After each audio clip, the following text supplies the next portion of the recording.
അള്ളാഹു നമ്മളെ ഒരുമിച്ച് കൂടെ സ്വീകരിക്കുമാറാവട്ടെ. നോറ്റ നോമ്പ് അള്ളാഹു നമ്മിൽ നിന്ന് കബൂൽ ചെയ്യുമാറാവട്ടെ. മുത്തഖീങ്ങൾക്കുള്ള നല്ല മനുഷ്യർക്കുള്ള അടയാളങ്ങളെ കുറിച്ചാണ് നമ്മൾ പറഞ്ഞുകൊണ്ടിരിക്കുന്നത്. ഇന്നലെ ഒന്നാമത്തെ അടയാളം നമ്മൾ പറഞ്ഞു, ദുനിയാവിൽ സുഹുദും ആഖിറത്തിനെ കുറിച്ചുള്ള വല്ലാത്ത റഗ്ബത്തും അള്ളാഹു നമുക്കൊക്കെ നൽകുമാറാവട്ടെ. ആഖിറത്ത് ഓർത്ത് ജീവിക്കുന്ന മുത്തഖീങ്ങളിൽ അള്ളാഹു നമ്മളെ ഉൾപ്പെടുത്തി തരുമാറാവട്ടെ. മുത്തഖീങ്ങൾക്കുള്ള രണ്ടാമത്തെ അലാമത്ത് മഹാന്മാര് പറയുന്നത് കാണാം, അൻ തകൂന ഹിമ്മതുഹു ഫിൽ ഇബാദത്തി വതിലാവത്തിൽ ഖുർആൻ. ഇബാദത്തിന്റെ കാര്യത്തിൽ, ഖുർആൻ പാരായണത്തിന്റെ കാര്യത്തിൽ വല്ലാത്ത താല്പര്യമുള്ളവനാണ് അവർ. അവരുടെ ലക്ഷ്യം മഹത്തായ ഈ കർമ്മമാണ്, അള്ളാഹുവിനെ ഇബാദത്ത് ചെയ്യുക എന്നതാണ്. അതിൽ മർമ്മപ്രധാനം പരിശുദ്ധമായ ഖുർആനിന്റെ പാരായണമാണ്. നോക്കൂ മുഅ്മിനീങ്ങളെ, ഇത് നമുക്കൊക്കെ ഒരു ആവേശമാകണം. മുഅ്മിനീങ്ങളുടെ നല്ലൊരു അടയാളമായി എണ്ണുമ്പോൾ, ഞാനും നിങ്ങളും ഇത്തരം അടയാളങ്ങൾ പറയുമ്പോൾ എന്റെ ജീവിതത്തിൽ ഉണ്ടോ എന്ന് ഒന്ന് ടെസ്റ്റ് ചെയ്യാൻ നമ്മൾ ശ്രമിക്കണം. പരിശുദ്ധമായ ഖുർആനിന്റെ പാരായണം ഒരിക്കലും ഒരു മുഅ്മിനായ മനുഷ്യനെ സംബന്ധിച്ചിടത്തോളം മാറ്റിവെക്കാൻ കഴിയൂല. സ്വഹാബത്തെ കിറാം, ഇന്ന് നമ്മുടെ ഷെൽഫിലൊക്കെ ഒരുപാട് മുസ്ഹഫുകൾ ഉണ്ട്, നമ്മുടെ വീട്ടിൽ ഒരുപാട് എണ്ണമുണ്ട്. എവിടൊന്നും ഖുർആനിന്റെ കോപ്പികൾ നമുക്ക് ലഭിക്കും. എന്ന് കിട്ടുന്ന കോപ്പി വേണ്ട എന്നാ നമ്മൾ പറയുന്നത്. അതിനെ സൂക്ഷിക്കാൻ കഴിയുമോ എന്ന പേടിയില്.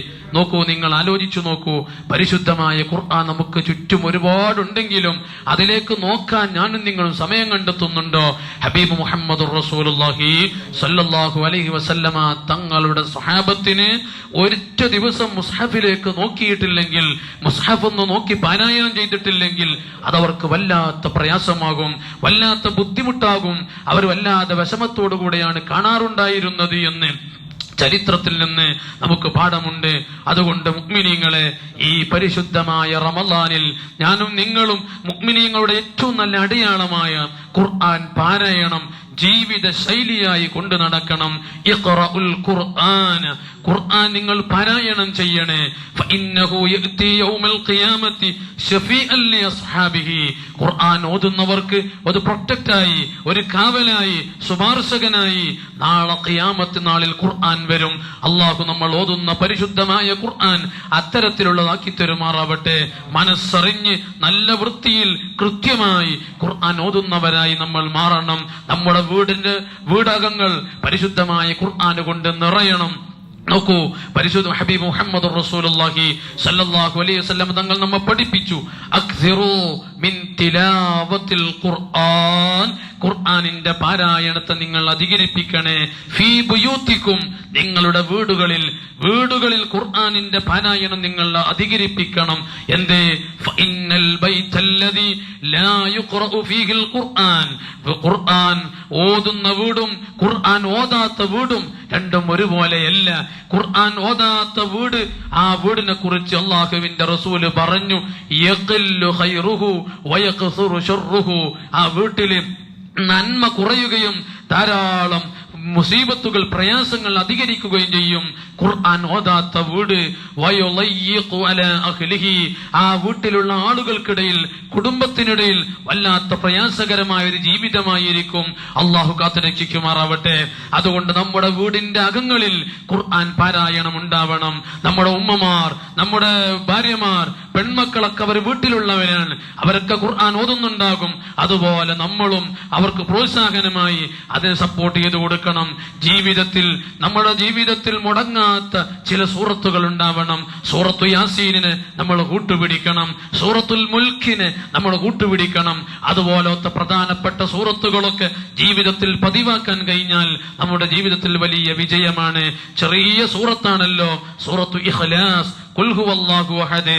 അല്ലാഹുവിന്റെ റസൂലിന്റെ ഹളറത്തിലേക്ക് ഒരു സ്വഹാബി വന്നു. ജാഅ റജുലുൻ ഇലാ റസൂലില്ലാഹി സ്വല്ലല്ലാഹു അലൈഹി വസല്ലം. ഹബീബിന്റെ ഹളറത്തിലേക്ക് വന്നിട്ട് പറയാണ്, ഇന്നി ഉഹിബ്ബു ഹാദിഹി സൂറത ഖുൽ ഹുവല്ലാഹു അഹദ്. നബിയെ, ഞാൻ സൂറത്ത് ഖുൽ ഹുവല്ലാഹു അഹദിനെ വല്ലാതെ ഇഷ്ടപ്പെടുന്നു, വല്ലാതെ സ്നേഹിക്കുന്നു, ജീവിതത്തിൽ അത് വല്ലാതെ ഓതിക്കൊണ്ടിരിക്കുന്നു, ഞാൻ അത് പതിവാക്കുന്നു എന്ന് അല്ലാഹുവിന്റെ റസൂലിനോട് ഈ സ്വഹാബി വന്നു പറഞ്ഞപ്പോ റസൂലുള്ള തിരിച്ചു കൊടുക്കുന്ന മറുപടി നോക്കൂ നിങ്ങൾ. ഫഖാല റസൂലുള്ളാഹി സ്വല്ലല്ലാഹു അലൈഹി വസല്ലം ഹുബ്ബുക ഇയ്യാഹാ അദ്ഖലകൽ ജന്ന. ആ സൂറത്തു ഇഖ്ലാസിനെ നീ ഇഷ്ടപ്പെട്ട കാരണം അത് നിന്നെ സ്വർഗത്തിലേക്ക് എത്തിക്കും. സ്വർഗത്തിലേക്ക് കൊണ്ടുപോകാൻ പറ്റുന്ന ഒരു വലിയ സൽക്കർമ്മമാണത്. അപ്പൊ ചെറിയൊരു സൂറത്താണ് സൂറത്തു ഇഖ്ലാസ്. ആ സൂറത്തു ഇഖ്ലാസ് പതിവാക്കിയവർക്ക് കിട്ടുന്ന നേട്ടം ഇതാണെങ്കിൽ, സൂറത്ത് മുൽക്ക് ഓതിയാൽ, സൂറത്ത് യാസീൻ ഓതിയാൽ, വെള്ളിയാഴ്ച ദിവസമാണ്, ഈ രാവിലും പകലിലും സുന്നത്തുള്ളതാണ് സൂറത്തുൽ കഹ്ഫ്.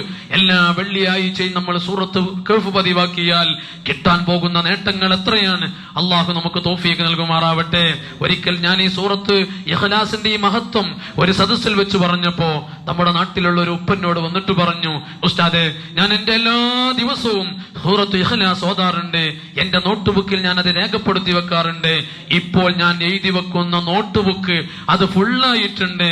എഴുതി വെച്ച് സൂറത്ത് ഇഖ്ലാസിന്റെ എണ്ണം എഴുതി വെച്ചിട്ട് ഒരു നോട്ട് ബുക്ക് ഫില്ലായി എന്ന് പറഞ്ഞാൽ അദ്ദേഹം ഓതിയ സൂറത്തുൽ ഇഖ്ലാസിന്റെ എണ്ണം എത്രയാണ്. ഇങ്ങനെ നമ്മുടെ നാട്ടിലുള്ള നമ്മുടെ കൂടെ നടക്കുന്ന ആളുകളൊക്കെ ഇത്തരം ഹൈറാത്തുകൾ ചെയ്യുന്നുണ്ട്. കൂട്ടുകാരെ, നമുക്ക് അങ്ങനെ ഒരു സൂറത്ത് പതിവില്ലെങ്കിൽ ഇൻഷാ അല്ലാഹ് ഈ റമളാനിന്റെ പഠന ക്ലാസ്സിൽ നിന്ന് കിട്ടിയ ഒരു മോട്ടിവേഷൻ എന്നോണം നിങ്ങളുടെ ജീവിതത്തിൽ ഒരു സൂറത്തിന് നിങ്ങൾ പതിവാക്കണേ. അള്ളാഹുവിന്റെ റസൂല് പറഞ്ഞു, ഇന്ന ലില്ലാഹി അഖ്ലീന മിനന്നാസ്. അള്ളാഹുവിന് ജനങ്ങളിൽ പ്രിയപ്പെട്ട ബന്ധപ്പെട്ട കുറച്ചാളുകളുണ്ട്. ആലു സഹാബത്ത് ചോദിച്ചു, യാ റസൂലല്ലാഹ് മൻഹും, ആരാണത്? ഈ ജനങ്ങളെ കൂട്ടത്തിൽ അള്ളാഹുവിനോട് ഏറ്റവും ബന്ധപ്പെട്ടവർ ആരാണ് നബിയെ? ഖാൽ, അള്ളാഹുവിന്റെ റസൂൽ പറയാണ്, ഹും അഹ്ലുൽ ഖുർആൻ, അവർ ഖുർആനിന്റെ ആളുകളാണ്.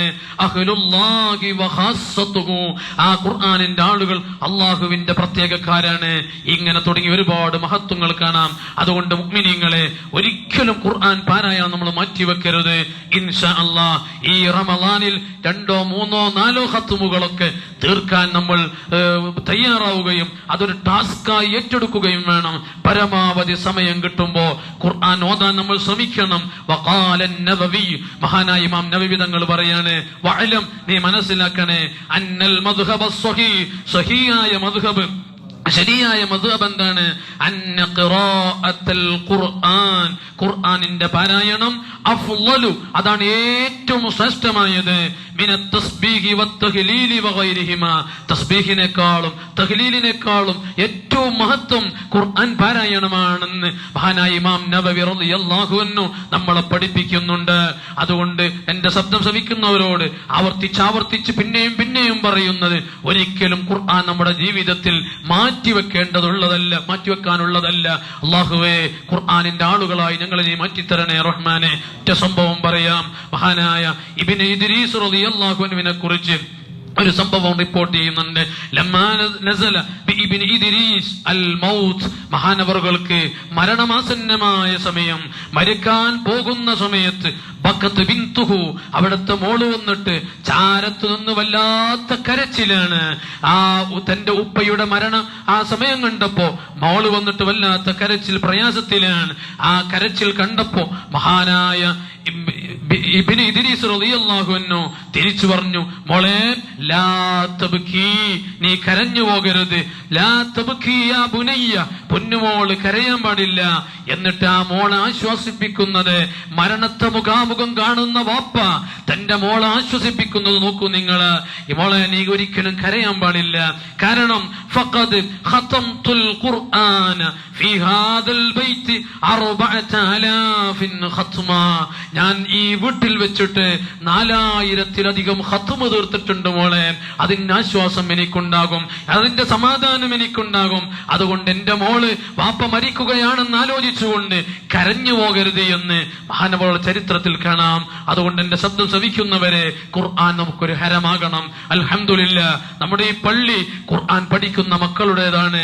അവർ പഠിച്ചുകൊണ്ടേയിരിക്കാൻ അള്ളാഹു ഇതിന്റെ ഒക്കെ ബറക്കത്ത് കൊണ്ട് നമ്മുടെ നാട്ടിൽ ഐശ്വര്യം നൽകുമാറാവട്ടെ, സമാധാനം നൽകുമാറാവട്ടെ. ഖുർആനിന്റെ ആളുകളായാൽ ലഭിക്കുന്ന എല്ലാ നേട്ടങ്ങളും അള്ളാഹു നമുക്കൊക്കെ നൽകുമാറാവട്ടെ. അള്ളാഹുവെ, ഞങ്ങൾ ഈ മജ്ലിസിനെ നീ സ്വീകരിക്കണേ റഹ്മാനെ. ദുആ കൊണ്ട് വസിയ്യത്ത് ചെയ്ത ഒരുപാട് മുഅ്മിനീങ്ങളുണ്ട്. ഈ മക്കളുടെ നോമ്പ് തുറയിലേക്ക് സംഭാവന നൽകിയവർ ഇന്നും ഒരാൾ വിളിച്ചിട്ട് പ്രത്യേകം ദ്വാരിക്കണം, ഒരു ദിവസം ഞാൻ കുട്ടികളുടെ നോമ്പ് തുറയിലേക്ക് എത്തിയിട്ടുണ്ടെന്ന് പറഞ്ഞു. അള്ളാഹുവെ, അവരുടെ മുറാദുകൾ ഹാസിലാക്കി കൊടുക്കണേ റഹ്മാനെ. ഈ പരിശുദ്ധമായ റമളാനിന്റെ 30 കൂടിയ ദിവസങ്ങളിൽ ആരൊക്കെ മക്കളെ നോമ്പ് തുറപ്പിക്കുന്നുവോ, ഇൽമിന്റെ വഴിയിൽ ഖുർആനിന്റെ വഴിയിൽ ഇറങ്ങിത്തിരിച്ചവരാണ്. അവരുടെ വീട്ടിൽ സൗകര്യമില്ലാത്തതിന് കൊണ്ടല്ല, നമ്മളെക്കാളും നല്ല സൗകര്യം ചിലപ്പോൾ അവരൊക്കെ വീട്ടിലുണ്ടാകും. എന്നാലും അവരെ ഇങ്ങോട്ട് പറഞ്ഞയച്ചത് വിട്ടുനിന്നിട്ട് ഖുർആൻ മാത്രം പഠിച്ചുകൊണ്ട് അവര് വളരട്ടെ എന്ന അവരുടെ ഭാവി ആലോചിച്ചുകൊണ്ടാണ്, ഈ സമൂഹത്തിന്റെ ഭാവി ആലോചിച്ചുകൊണ്ടാണ്. ഇത് നമ്മുടെ ഉത്തരവാദിത്വം കൂടെയാണ്. അള്ളാഹു നീ ഖബൂലാക്കണേ റഹ്മാനെ. അതുപോലെ ഈ സംരംഭത്തെ സഹായിക്കുന്ന ഒരുപാട് ആളുകളുണ്ട്. തറാവീ കഴിഞ്ഞു പോകുന്നവർക്ക് ഒരാശ്വാസം എന്നോണം ചെറിയ മധുരം വെള്ളം നമുക്ക് തയ്യാറാക്കുന്നുണ്ട്. ഇന്നത് നമ്മുടെ മഹ്മൂദാക്കയാണ്. അള്ളാഹുവേ, അവർക്കതിന്റെ പ്രതിഫലം നൽകണേ റഹ്മാനെ. മുറാദുകൾ ഹാസിലാക്കി കൊടുക്കണേ അള്ളാഹ്. ഇങ്ങനെ എല്ലാവരും കൂടുമ്പോഴാണ് നമ്മുടെ പദ്ധതികളും പരിപാടികളൊക്കെ ഭംഗിയായി നടക്കുക. മുസല്ല വേണമെന്ന് പറഞ്ഞപ്പോ ഷബീർ ഉസ്താദ് അത് കൊണ്ടുവന്നു. ഇങ്ങനെ തുടങ്ങിയ ഓരോ കാര്യങ്ങളും വേണ്ടതുപോലെ ചെയ്ത് കുറവുള്ളതിനെ നികത്തി നമ്മുടെ പള്ളിക്ക് ആവശ്യമായ കാര്യങ്ങളൊക്കെ ചെയ്യാൻ നമ്മളൊക്കെ മുന്നോട്ട് വരണം. അള്ളാഹു അതിന് അവന്റെ വലിയ തൗഫീഖ് നമുക്കൊക്കെ നൽകുമാറാവട്ടെ. ആമീൻ ബിറഹ്മതിക യാ അർഹമർ റഹീമീൻ ബിബറകതി സല്ലല്ലാഹു അലാ മുഹമ്മദ് സല്ലല്ലാഹു അലൈഹി വസല്ലം സല്ലല്ലാഹു